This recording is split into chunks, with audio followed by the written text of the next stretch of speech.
umunsi umwe dufata iminsi 21 non-stop amashengero yose dukoranira ku bibuga nk'ibi dusenga 24 sur 24 duhamagara Imana.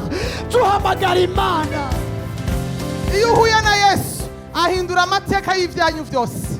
Aho bahora kwita intabwa, aho baravuga ngo muri abagorwa mugahinduka abahigwe. Muri mwebwe harimo ubutunzi Imana yashize muri mwebwe. Nimuve mu bisanzwe, musohoke, mushinge intahe, muvuge Kristo mwami ivyamwa, muve mu vya kera, muve mu matiku, muve mu kurondera amaprestige, muve mu vy'amamodoka, muve mu vy'amazu, kuko abantu baradupfanye.